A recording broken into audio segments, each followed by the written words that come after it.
अस्सलाम वालेकुम। तो आज इस डीप लर्निंग की सीरीज़ में हम न्यूरल नेटवर्क विथ रिग्रेशन का पार्ट 3 स्टार्ट करने जा रहे हैं और न्यूरल नेटवर्क विथ रिग्रेशन ख़त्म करने जा रहे हैं विथ अ प्रोजेक्ट।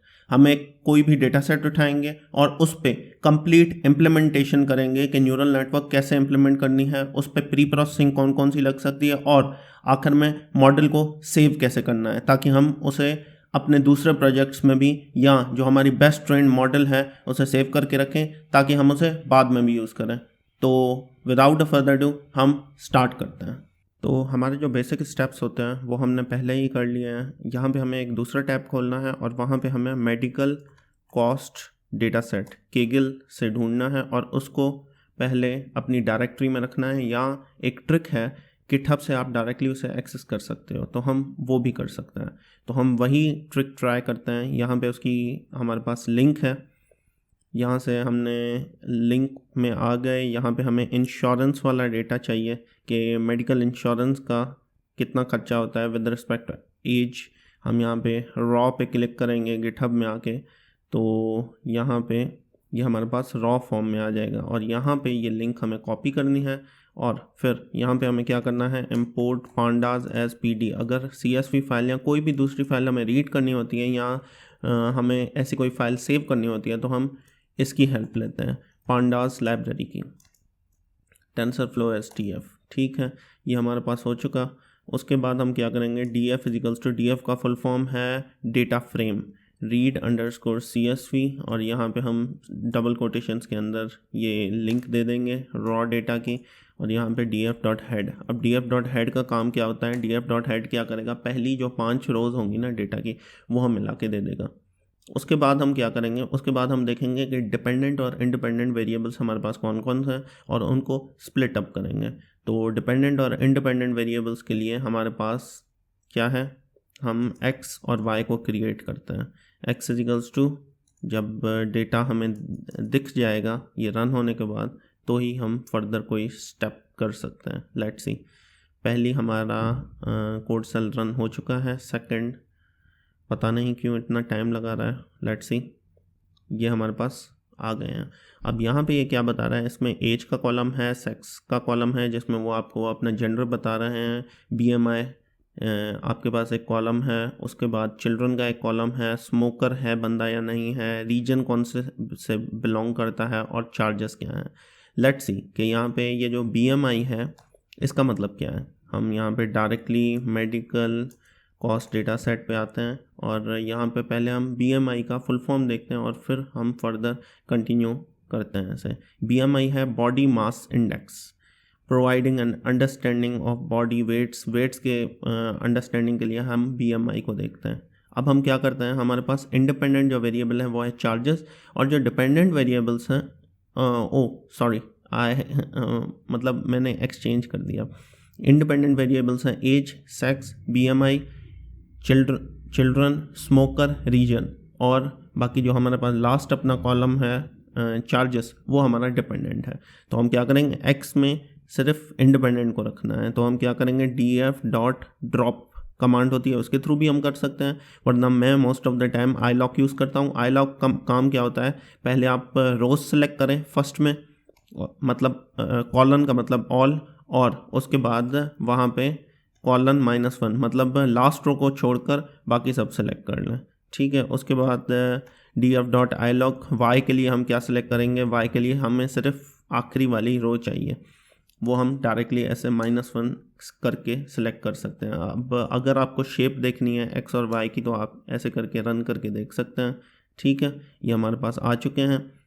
अब हम क्या करते हैं, अब इसको ट्रेन टेस्ट स्प्लिट करते हैं, मतलब टेस्टिंग के लिए अलग और ट्रेनिंग के लिए अलग, जैसे हमने पहले भी किया था। From sklearn dot model selection, model underscore selection, import train underscore test underscore split. Let's see ये वर्कआउट करता है या नहीं, पर इसके साथ ही हम ट्रेन टेस्ट स्प्लिट भी कर लेते हैं। X train comma X test comma Y train comma Y test is equals to train test split. ठीक है, यहाँ पे हम क्या करेंगे, x कॉमा वाई, और यहाँ पे हम टेस्ट की साइज़ को डिफाइन करेंगे कि टेस्टिंग जो हमारे पास टेस्ट का रेशियो होगा वो कितना होना चाहिए, जो हमारे पास x टेस्ट और y टेस्ट के अंदर आएगा, तो वो हम लिखेंगे 0.2 मतलब 20%। और रैंडम स्टेट क्या होना चाहिए, मतलब रैंडम स्टेट का मतलब ये होता है कि आप रैंडमली जो सीरीज़ चूज़ करेंगे तो वो कितनी सीरीज़ का होना चाहिए, कितना मतलब उसमें रैंडम वैल्यूज़ आनी चाहिए। ठीक है, तो ये हमने यहाँ पे 42 उसमें लगा दिया है, मतलब ये रैंडमली चीज़ों को चूज़ करेगा। उसके बाद हम इनकी शेप देख सकते हैं।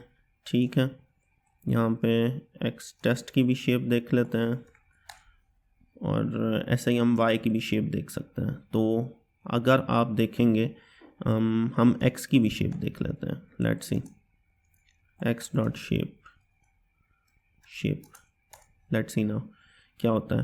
तो ये हमें दिखा रहा है, अब हम 0.2 मल्टीप्लाई बाय 1338 से करके देखते हैं तो हमें पता चल जाएगा। ये देखें, अगर हम इसको राउंड ऑफ करें तो इतना ही बनेगा, तो ये 20% है।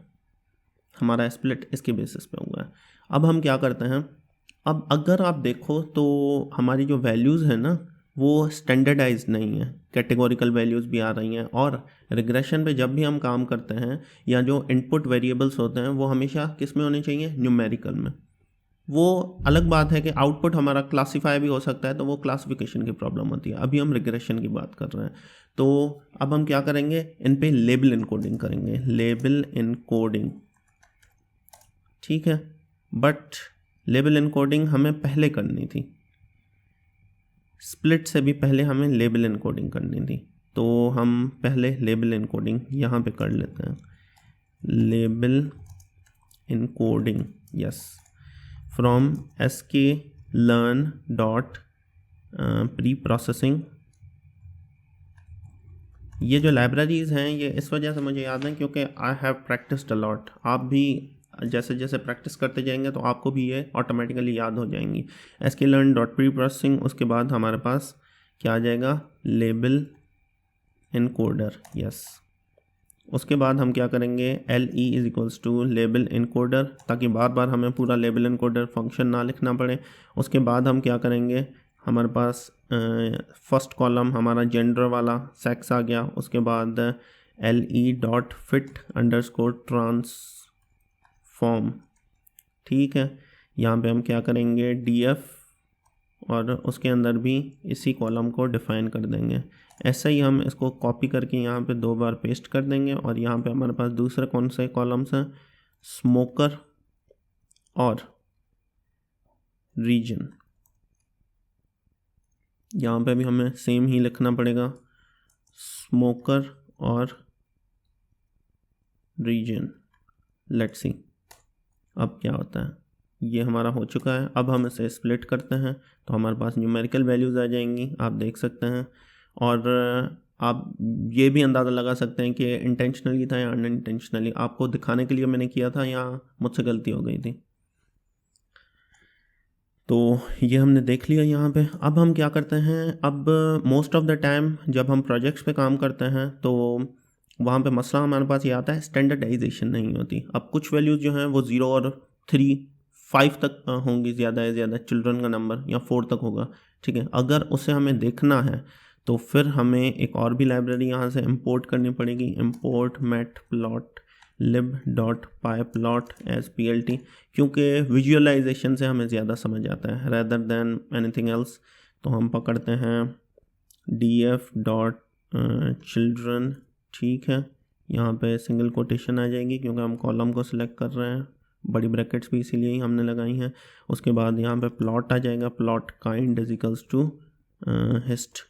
तो हिस्टोग्राम हमारा यहाँ पे बनना चाहिए। लेट्स सी, तो नंबर 5 तक है। ये हम n यूनिक से भी देख सकते थे पर, या नंबर से भी देख सकते थे, बहुत सारे फंक्शंस हैं हमारे पास। तो पर विजुअलाइजेशन से हमें कुछ ज़्यादा ही समझ में आता है क्योंकि हमें एक चीज़ दिख रही होती है। अब हम क्या करते हैं, हमारा चिल्ड्रन वाला भी हिस्टोग्राम बन चुका है। अब हम स्टैंडर्डाइजेशन कर लेते हैं। स्टैंडर्डाइजेशन के लिए हम क्या करेंगे, from sklearn dot pre processing import standard scaler.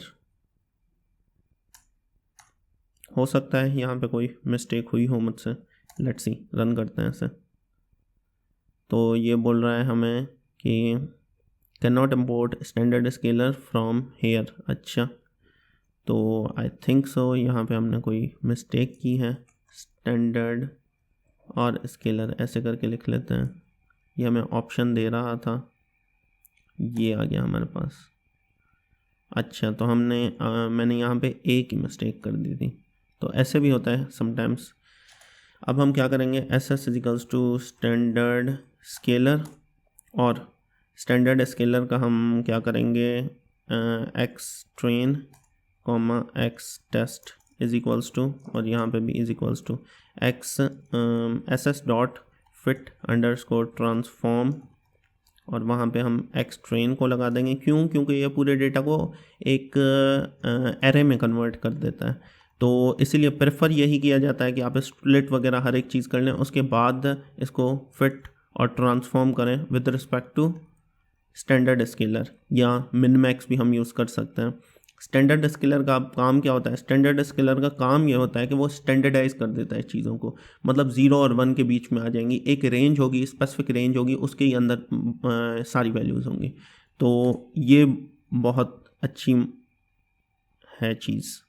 अब यहाँ पे ये बोल रहे हैं कि fit transform missing one required positional argument. कौन सी आर्ग्यूमेंट, लेट्स सी। हम ऐसे कर लेते हैं कि x को ही कर लेते हैं, पर ये हमारे पास एरर नहीं आना चाहिए था। यहाँ पे भी ये एरर दे रहा है कि एक आर्ग्यूमेंट मिसिंग है।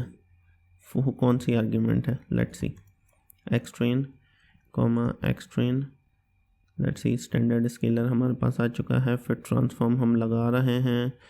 तो मिस्टेक क्या हो सकती है यहाँ पे, वेट फॉर अ वाइल, हम देखते हैं कि यहाँ पे हमने कौन सी मिस्टेक की है ऐसी कि हमारे पास ये एरर आ रहा है। बाय द वे ये आना नहीं चाहिए, but I don't know why ये क्यों आ रहा है। स्टैंडर्ड स्केलर, अच्छा, तो यहाँ पे हमने ब्रैकेट्स मिस कर दिए हैं। ये रन हो चुका है, अब यही हम यहाँ पे ही हमें लगाना था, पर खैर है, हम यहाँ पे टेस्ट पे भी लगा देंगे, एक्स टेस्ट पे, ठीक है, लेट्स सी। तो ये भी हो चुका है। अब हम क्या करते हैं, अब हम अपना पूरा न्यूरल नेटवर्क बनाते हैं जो हम हमेशा से बनाते आ रहे हैं। ऐसे भी हम कर सकते हैं कि मल्टीपल मॉडल्स बनाकर, और फिर आपको मैं दिखा सकता हूँ कि कौन सा एफिशिएंटली काम कर रहा है, पर वो आपकी प्रैक्टिस पे डिपेंड करता है कि आप कितनी प्रैक्टिस कर रहे हो। एक प्रोजेक्ट में हम अगर इतनी सारी चीज़ें करेंगे तो वो टाइम ज़्यादा हमारा कंज्यूम होगा। इससे अच्छा कि हम डायरेक्टली वही चीज़ें करें जो मेरी पहले से ही टेस्टेड है, सीक्वेंशियल, और यहाँ पे हमारे पास आ जाएगी tf dot keras dot dense layers dot dense, ठीक है, यहाँ पे हमारा 1 आ जाएगा। ये तो हमारी एक लेयर हो गई, वो भी आउटपुट के लिए, पर अगर हमें मल्टीपल लेयर्स चाहिए तो वो हम ऐसे लगाते जाएंगे, ठीक है। 3 लेयर्स मोर देन इनफ है, यहाँ पे हम 10 कर लेते हैं। उसके बाद हम क्या करते हैं, मॉडल डॉट कंपाइल, ठीक है, कंपाइल हो गया। उसके बाद यहाँ पे कंपाइल में हम क्या करेंगे, ऑप्टिमाइज़र, ठीक है, यहाँ पे एडम लगा देंगे, पर एडम में हमें लर्निंग रेट चेंज करना होता है तो हम दूसरा लगाते हैं, पर खैर हम यही लगा लेते हैं। ऑप्टिमाइज़र हमारा हो गया। उसके बाद हमें लॉस को डिफ़ाइन करना है, लॉस MAE, और हमारा मैट्रिसेस वो भी हमारा MAE ही होगा, ठीक है। उसके बाद हम क्या करते हैं, उसके बाद हम फिट करते हैं, तो model dot fit x train train comma y train comma epoxes is equals to 100. Let's see. तो 100 epoxes हमने लगा दिए हैं और MAE हमें कुछ ज़्यादा ही मिल रहा है, 13,000 कुछ ज़्यादा ही MAE है. लेट्स सी 100 epoxes के बाद क्या जाके इसकी वैल्यू बैठती है, 3000 समथिंग पे आके बैठी है. अब इसमें डिफरेंट मैनिपुलेशंस करना, डिफरेंट लेयर्स बढ़ाना, वो आप लोगों की असाइनमेंट है कि आप लोग इसमें डिफरेंट लेयर्स बढ़ाकर कितनी कम इसकी MAE कर सकते हैं. अगर अब हम एवेल्यूएशन देखें, मॉडल डॉट एवेल्यूएट, ठीक है, और यहाँ पे x_test comma y_test. Let's see. तो वहाँ पे भी हमें 3000 समथिंग दे रहा है MAE और लॉस भी डिफाइन कर रहा है. अब आप लोगों की असाइनमेंट ये है कि ये और कैसे कम हो सकता है, या और कम हो ही नहीं सकता. क्यों? क्योंकि एक small number of data set है. और ये आप लोगों की असाइनमेंट हो गई. अब हम क्या करते हैं, मॉडल को सेव कैसे करना है. तो मॉडल को सेव करने के लिए हमारे पास मल्टीपल तरीके हैं. हम मोस्ट ऑफ द टाइम जो यूज़ करते हैं वो ऐसे करते हैं, मॉडल डॉट सेव और यहाँ पे model dot h5. Let's see ये काम करता है या नहीं करता. इसने काम कर लिया, यहाँ पे हमारा मॉडल सेव हो चुका है. h5 के फॉर्मेट में भी होता है, दूसरे फॉर्मेट में भी होता है, पर most of the time preferable यही किया जाता है कि .h5 फॉर्मेट में आप डायरेक्टली इसे सेव कर लें. अगर आप अपने पीसी पे इसको यूज़ कर रहे हैं तो आपको एक लाइब्रेरी होती है पिकल के नाम से, वो इंस्टॉल करनी होगी.